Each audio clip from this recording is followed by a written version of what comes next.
देखो, बच्चा है ना, पढ़ाई करता है, अच्छी बात है। अब बच्चा मान लो पढ़ाई करता है तो उसका पढ़ाई का मतलब क्या होता है, स्कूल जाता है, फिर वो कोचिंग जाता है, ट्यूशन जाता है।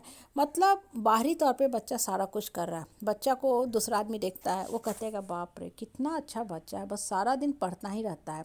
अब पढ़ाई के रूप में वो क्या करता है, सिर्फ सिर्फ बाहर की जो पढ़ाई की विधि विधान है उसमें वो लगा रहता है। घर में फिर वो ऑनलाइन यूट्यूब पे बहुत सारे जो क्लासेस चलते हैं वो अटेंड करता है। अब यहाँ बड़ी बात यह है कि बच्चा पढ़ाई करता तो खुद में कितना पढ़ता है। बच्चा मान लो मैथ्स की ट्यूशन करके आया, उसके बाद उसको घर में बैठ के कम से कम भी तो 1.5 घंटे 2 घंटे, डिपेंड करता है क्लास के अनुसार से, उसको तो पूरा बनाना पड़ेगा। बच्चा सारा दिन अगर कोचिंग और ट्यूशन ही करता रहे तो पढ़ाई तो कर रहा है, लेकिन एक्चुअल में मन से अपने दिमाग से वो कितना पढ़ रहा है, इस पर प्रश्न चिन्ह है। अब देखो, ये जो छोटी सी बात है ना, ये हमें जीवन में क्या बताती है, इसको अपने लाइफ से को रिलेट करो। अब देखो, बहुत लोग जो होते हैं ना, पूजा पाठ करते हैं। तो एक इंसान होता है वो मन से करता है पूजा, मतलब वो मानता है कि मेरा कर्म ही मेरा पूजा है।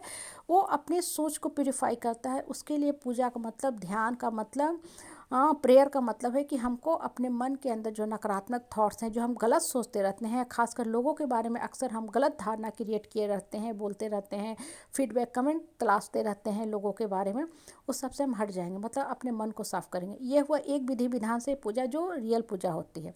और दूसरे लोग पूजा पाठ करते हैं, वो क्या कर, अरे हम तो बहुत धार्मिक हैं, सत्संग में जाते हैं, बैठते हैं, अच्छी बातें, जाना चाहिए, बैठना चाहिए, लेकिन वहाँ बैठने के लिए मत जाइए, वो क्लब नहीं है, ठीक है। वहाँ जाते हो तो बातें जब आप सुनते हो तो उसको अपने दिमाग में सिंक कीजिए, एब्जॉर्ब कीजिए, और उसके बाद उस चीज़ों पे चलने का कोशिश कीजिए। बहुत लोगों के लिए पूजा पाठ का मतलब क्या होता है, हम बहुत दान करते हैं, हम शनिवार को पीपल के पेड़ के नीचे जोत जलाते हैं, हम मंगलवार को हम हनुमान जी को चमेली का तेल चढ़ाते हैं, किसी ने बताया होगा, अच्छी बात है, करना चाहिए, इसमें कोई ख़राब नहीं है, ये सारी विधि विधान करना चाहिए।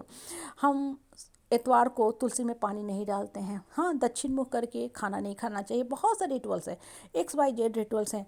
हम काले कुत्ते को रोटी खिलाते हैं, हम उजली गाय को जा कर के खीर बना के खिलाते हैं, बहुत सारे रिचुअल्स हैं, अच्छी बात है, इसमें कोई बुराई नहीं है, सारी चीज़ें करनी चाहिए।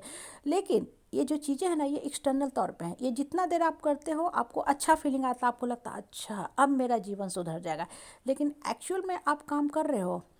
जो इंसान एक्चुअल में काम करता है ना, वही उसका कर्म जो होता है उसका जीवन बनाता है, लेकिन हम एक्चुअल कर्म से विमुख हो जाते हैं।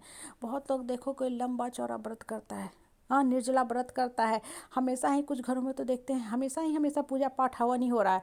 मतलब वो बाहरी तौर पे पूजा पाठ हवन पे पंडित पे बहुत डिपेंडेंट रहते हैं कि पंडित मेरा भाग्य बदल देगा, हवन मेरा भाग्य बदल देगा। वो सब देखो करना चाहिए, अच्छी बात है, वो आपके मन पे थोड़ा देर सकारात्मक प्रभाव डालता है, लेकिन उससे भी ज़्यादा ज़रूरी है कि आप मन के अंदर किस भाव से क्या काम कर रहे हो। आपने हवन कर दिया और मन में सिर्फ गलत बातें सोच रहे हो, लोगों के बारे में गलत बातों का प्रचार कर रहे हो, लोगों के बारे में हमेशा निगेटिव फीडबैक दे रहे हो, लोगों ने जो गलती नहीं की वो भी पाप आप उनके ऊपर मर दे रहे हो, लोगों को कह रहे हो पेटू है, स्वार्थी है, बेटी का हक मार ले रहे हो, माँ बहन बेटी को घर में जलील कर रहे हो, ऐसे लोगों की पूजा क्या भगवान स्वीकारेगा? कभी नहीं स्वीकारेगा।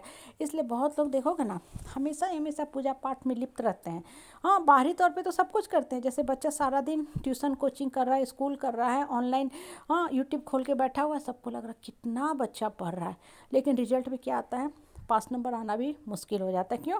क्योंकि दिमाग जो था पढ़ाई में नहीं लगा हुआ था, बाहरी तौर पे इधर उधर लगा हुआ था, सारा दिन बस वो कर ही रहा था, लेकिन एक्चुअल कुछ नहीं कर रहा था। लाइफ के साथ भी यही होता है, पूजा पाठ कर रहे हैं, ये कर रहे हैं, वो कर रहे हैं, सब कुछ कर रहे हैं, लेकिन मन वहाँ है, मन में क्या विचार चल रहा है। आप घर में जो औरत है उसको जलील करते हैं, इंसल्ट करते हैं, ह्यूमिलेट करते हैं। आज भी domestic violence, mental torture, physical abuse, harassment, बहुत ये जो चीज़ें हैं कॉमन है। उसके बाद आप माता का पूजा कर रहे हो, हम माता को भोग लगा रहे हैं, कन्या खिला रहे हैं, बहुत अच्छी बात है। तो आपको खुद में सोचना चाहिए कि हम कर्म कैसा कर रहे हैं। कर्म का मतलब आपका जो एक्चुअल कर्म कर रहे हो, मन से, वचन से, सोच से, वो आपका कर्म बना रहा, ना कि रिचुअल्स।